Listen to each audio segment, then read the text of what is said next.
साथियों नमस्कार, स्वागत है आप सभी का इस वीडियो में। आज का हमारा टॉपिक है पंडित सुंदरलाल शर्मा मुक्त विश्वविद्यालय प्री डीएलएड प्रवेश परीक्षा 2024 इंग्लिश के सभी प्रश्नों का इस प्रकार चित्रात्मक रूप में विश्लेषण सहित उत्तर आपको मिलेगा। इसका फ्री पीडीएफ आपको टेलीग्राम चैनल में मिल जाएगा, यूट्यूब डिस्क्रिप्शन में लिंक दिया है। तो चलिए शुरुआत करते हैं। सबसे पहले इसके प्रश्न को देख लेते हैं। देखिए ये प्रश्न है आपका अंग्रेजी का।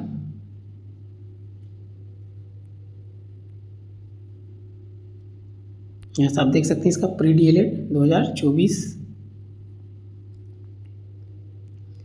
देखिए इसका पहला प्रश्न है कैन आई बारो डैश बुक्स।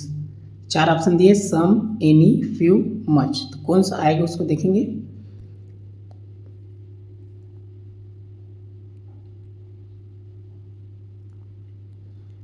यहाँ पर देखिए आपका पहला दिया है सम, तो इसका सही उत्तर क्या होगा आपका सम होगा। तो क्यों होना चाहिए आपको, नियम याद होना चाहिए सबका, तब बनेगा। जैसे सम का इस्तेमाल करते हैं जहां अनुरोध और प्रस्ताव के लिए, जहां सकारात्मक उत्तर की उम्मीद हो। जैसे कि कैन आई बारो मतलब क्या है, उधार लेना, किसी से लेना बुक। यहाँ पर देखिए बुक ले रहा है इस प्रकार ये बच्चा, तो ले सकता हूँ, बुक को मांग रहा है। कैन आई उधार में ऐसी मांगने पढ़ने के लिए मांग रहा होगा, तो सकारात्मक चीज़ है यहाँ। तो यहाँ क्या आएगा बुक, सम बुक्स, सम सही है। एनी का प्रयोग कहाँ करना है, आमतौर पर नकारात्मक वाक्यों या केवल जानकारी चाहने वाले प्रश्नों के लिए। तो नकारात्मक के लिए एनी का इस्तेमाल होगा। फ्यू का इस्तेमाल कहाँ पर होगा, फ्यू का मतलब बहुत कम नकारात्मक अर्थ में, और अनुरोध के लिए अफ्यू। सबका अलग अलग नियम है, नियम जानेंगे तो आपसे बनेगा। मच का इस्तेमाल कैसे करते हैं, जिसको गिन नहीं सकते, जैसे कि पानी हो गया, आपका खून हो गया, इसमें लिखा है अगणनीय वस्तु जैसे पानी के लिए उपयोग किया जाता है। लेकिन किताब तो यहाँ उसको गिन सकते हैं किताब को, तो यहाँ पर क्या आएगा आपका सम आएगा। तो कैन आई बारो सम बुक्स, ऑप्शन ए इसका सही उत्तर है। अगला प्रश्न है he gave a talk dash the causes of dengue fever. यहाँ पर देखिए आपका क्या आएगा, इसमें आपका डेंगू फीवर है, डेंगू बुखार हो गया है। तो इसका जो सही उत्तर है आपका देखिए ऑन आएगा, पर या विषय में। तो देखिए विशिष्ट अकादमिक या गंभीर विषयों के बारे में टॉक के लिए उपयोग किया जाता है ऑन। क्लियर है, डेंगू बुखार है तो गंभीर विषय है, तो इसलिए क्या है इसमें आएगा ऑन। अबाउट का इस्तेमाल किस में होगा, के बारे में या के विषय में। तो यदि संभव है यह ऑन की तुलना में कम औपचारिक और सटीक है, खासकर डेंगू जैसे विशिष्ट वैज्ञानिक विषय के लिए। तो क्या है, जो विशिष्ट है, ज़्यादा औपचारिक है, उसके लिए आपका किस में उपयोग करना है, ऑन का। जैसे इसमें अबाउट में क्या आएगा, टॉक अबाउट ट्रेवल। क्लियर है, ऑफ का प्रयोग इसमें नहीं होगा आपका। फॉर का प्रयोग किसमें होता है, टॉक के उद्देश्य या लाभार्थी को इंगित करता है। क्लियर है, तो इसका उत्तर होगा आपका कौन सा होगा, on. He gave a talk on the causes of dengue fever. औपचारिक विषयों के लिए इसका प्रयोग करना है, ऑन का उपयोग करना है। अगला प्रश्न है one who believes in fate. यहाँ पर देखिए फेट मतलब होता है जो भाग्यवादी, जो भाग्य पर ज़्यादा विश्वास करता है, भाग्य पर। तो क्या होगा, इसका होगा फेटलिस्ट होगा, भाग्य का चक्र, नियत। इसका मतलब है एक व्यक्ति जो सभी घटनाओं को पूर्व निर्धारित और अपरिहार्य मानता है। तो कहाँ से आया, ये आपका फेट से आया है, ये आपका ये सही उत्तर है। सबका हिंदी अर्थ देख लीजिए। आपका ये क्या है, नार्सिसिस्ट है आपका।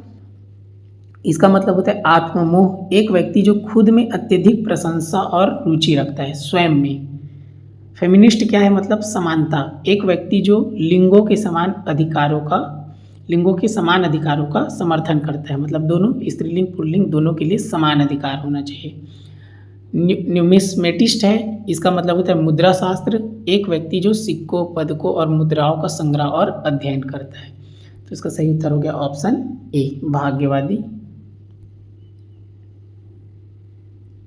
अगला प्रश्न है ही thought he dash do the job. देखिए इसका सही उत्तर है आपका, यहाँ सबसे पहले ध्यान देंगे थॉट। तो थिंक का सेकंड फॉर्म होता है थॉट, मतलब ये क्या हो गया आपका, वर्ब का सेकंड फॉर्म हो गया। तो वर्ब का सेकंड फॉर्म हो गया मतलब पास्ट हो गया। क्लियर है। डू द जॉब, जॉब मतलब वो काम कर सकता है, उसकी क्षमता को बता रहे हैं। यहाँ पर देखिए कैन, कैन जो है क्या है, वर्तमान काल को दर्शाता है। थॉट वर्तमान क्षमता दर्शाता है। यहाँ पर थॉट क्या है, पास्ट टेंस है, तो कैन इसमें नहीं आएगा। माइट क्या है, मे का भूतकाल माइट होता है, may might might. Second form जो संभावना दर्शाता है, क्षमता नहीं, यहाँ काम करने की क्षमता को बता रहा है कि डू द जॉब, वो क्षमता को बता रहा है कि वो कर सकता है। तो ये सब माइट किस में इस्तेमाल होगा, संभावना के लिए, जैसे कि कल बारिश होगी, ये संभावना है, इस टाइप का।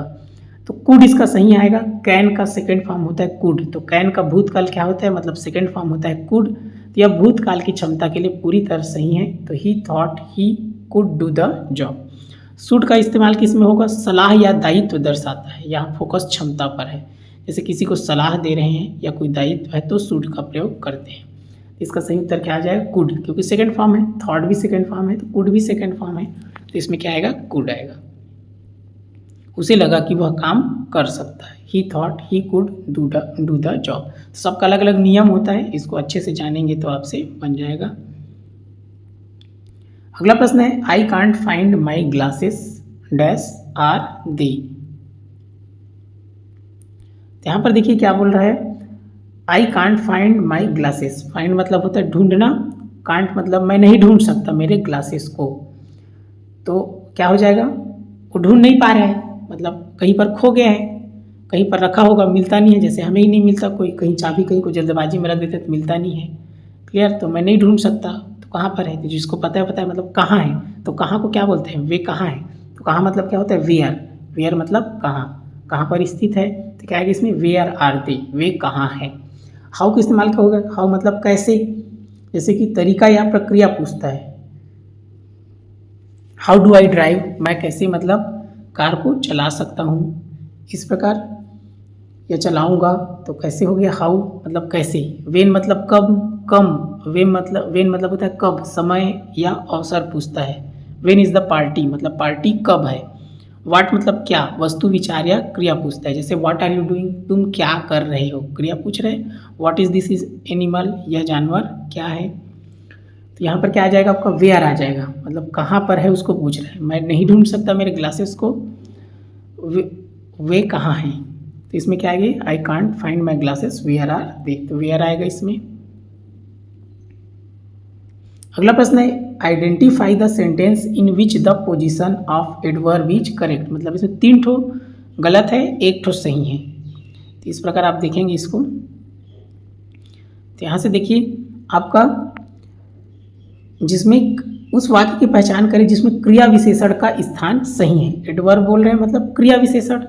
तो ध्यान से देखेंगे, यहाँ पर पहला में दिया ऑप्शन ए में, he said that it was heavily raining. ये हेवीली क्या है इसका, हेवीली मतलब भारी बारिश, मतलब ये क्या है आपका एडवर्ब है। तो ये क्या आएगा आपका, रेनिंग के बाद आएगा, मतलब ये लास्ट में होना चाहिए। इट वॉज रेनिंग हेवीली, क्रिया के बाद होना चाहिए। क्लियर है, तो पहला वाला गलत हो गया, हेवीली आपका रेनिंग के बाद होना चाहिए। उसके बाद देखिए दूसरा दिए आपका ऑप्शन बी दिया है, he quickly run in the race.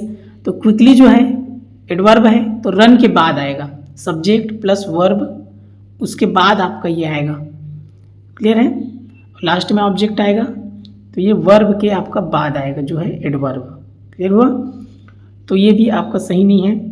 आपका तीसरा दिया, सी स्पीक्स एलिगेंटली इंग्लिश। यहाँ भी क्या होगा, subject plus verb plus object, तो ये ऑब्जेक्ट के बाद आएगा elegantly. She speaks English elegantly, elegantly English के बाद आएगा, क्रिया और कर्म के बीच कभी नहीं। तो इसका सही उत्तर है option D, he is known for doing work diligently.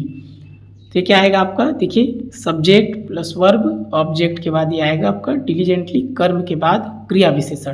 Clear है, कर्म के बाद आएगा आपका, तो ऑप्शन डी इसका सही उत्तर है।